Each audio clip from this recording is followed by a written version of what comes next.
The escape of the Miri Yeshiva en masse from the clutches of the Nazis, Yimach Shemam, to Shanghai, China is the stuff of legends.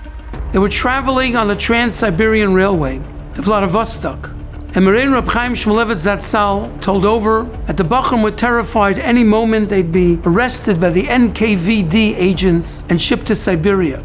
They got onto a tramp steamer that was so unseaworthy on its return voyage it sank at sea.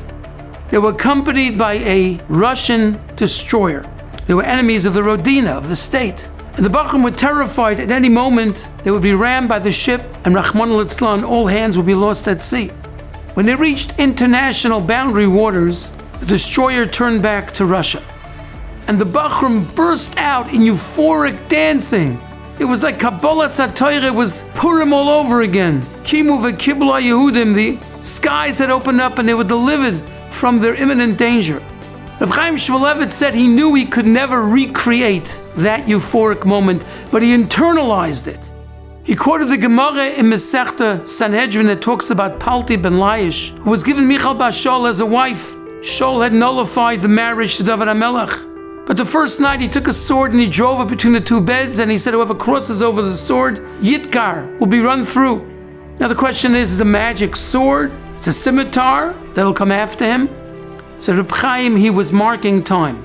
He was reminding himself years later, there was a moment in life when I realized and I recognized that to cross that sword, to cross that boundary, was an Isser of Eshes Ish. She may be a married woman.